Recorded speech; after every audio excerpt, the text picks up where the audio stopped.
What's up, guys? I was playing with my yoga ball because that's what we do these days inside. We find things to play with idly, right? But I started to think about black belt camp and watching those guys do their board breaks and how everyone seemed to be pretty intimidated by the front kick board break and the round kick board break, knowing that they would have to do the ball of the foot kicking. And just by kind of goofing around in my living room, I figured out that this is actually a great tool to develop ball of the foot kicking. You just need something you don't mind banging your ball off of a bunch of times. So I'm going to use just sort of the front of my couch here, giant size yoga ball. And I think we've got the camera set up where you're going to be able to see this pretty well. So what I'm going to do is work on this foot position, the ball of the foot position here, where your toes are curled back and your ankle is actually extended. So those things are opposite. This is why this is so hard to do, is because extension and flexion are opposite, right? So in the front kick foot position, we are extending the ankle, but we are flexing the toes. And do those kind of two opposite things at the same time. It just is a little bit weird, and it's like, unless you walk around in high heels all day, there's like not in regular life a lot of opportunity to do that. So it takes some coordination. And then, like, not just can you make your foot shaped like that, but can you then do a really hard kick into a solid object and not flinch and not worry about whether you're going to hurt your toes, because that's certainly a possibility, like if you do it the wrong way. So my yoga ball is rolling away. It fears my front kick. All right. So let me show you what I was doing here. I know you can't see my head anymore, but more importantly, you see the ball. I'm just going to use the ball on my foot and just give the ball a little bounce like that toward my surface. And that's always going to come back to me. And I'm doing a little bit of a chamber and a little bit of a snap, but it's not about power. It's about the distancing and the timing and just getting really comfortable and really sure about hitting with the ball of the foot. If I get a fast one returning to me, I can throw a little knee strike in there to work on the distance of that too. Right? And I don't want it to go too fast, because I'd like to be able to set up just for a split second, throw the kick, get the ball of the foot in. Remember, when you're working on this, don't let it turn into a thrust kick inward, because they're gonna hold that board for you still at an angle like this, and you're gonna have to kick upward, right? You still have to kick upward. So when you do a ball of the foot snap kick, it's still a kick that snaps upward, right? But what you see sometimes happens is somebody might turn that into a thrust kick, which is a different move, which is more like you're stomping on, like kicking the door down, kind of a thing.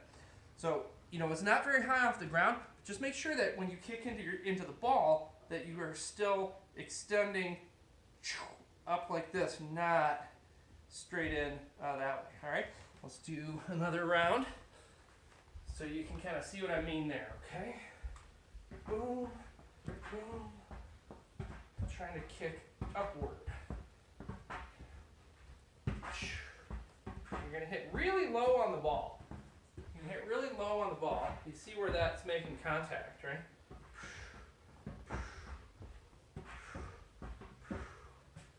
Yep. Okay, so there's your front kick. Now, round kick with the ball of the foot can also be done on your yoga ball. But round kick with the ball of the foot is actually a different kind of a foot position.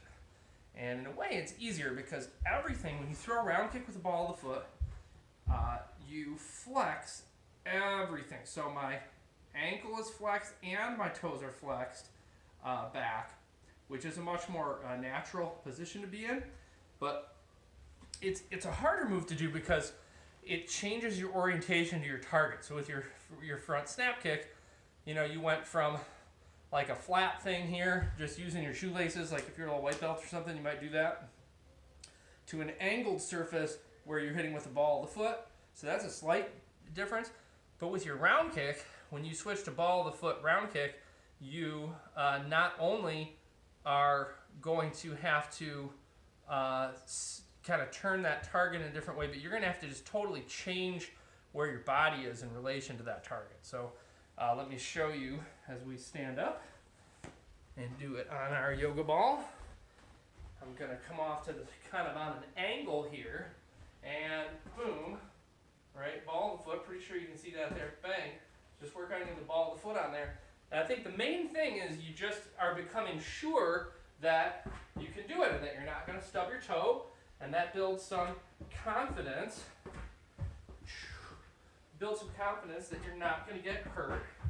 You can even stay up on one leg and practice this, right?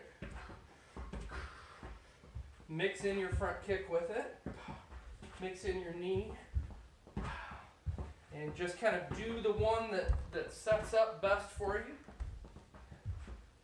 This is great self-defense practice also, because these are your low kicks that actually work best in self-defense, because they are low risk.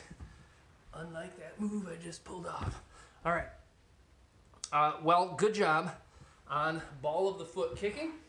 Be looking for tools around your house to make your training a little more engaging. Of course, yoga ball is meant for all kinds of yoga-ish things, but you can do a couple other things on here that have nothing to do with kicking, but just kind of a bonus.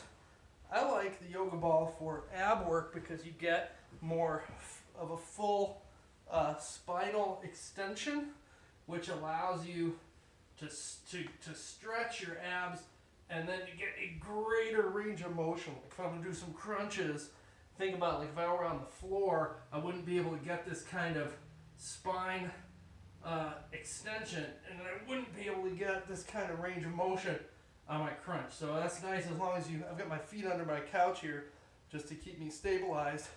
But as long as you have a way to do that, pretty nice way to train abs. And another good yoga ball drill is just to sit on it and try not to touch the floor, and just use your stabilizing muscles and your kind of proprioception to be balanced. Cool. Okay, well, I'm going to keep doing this for a minute. You guys have a good yoga ball workout.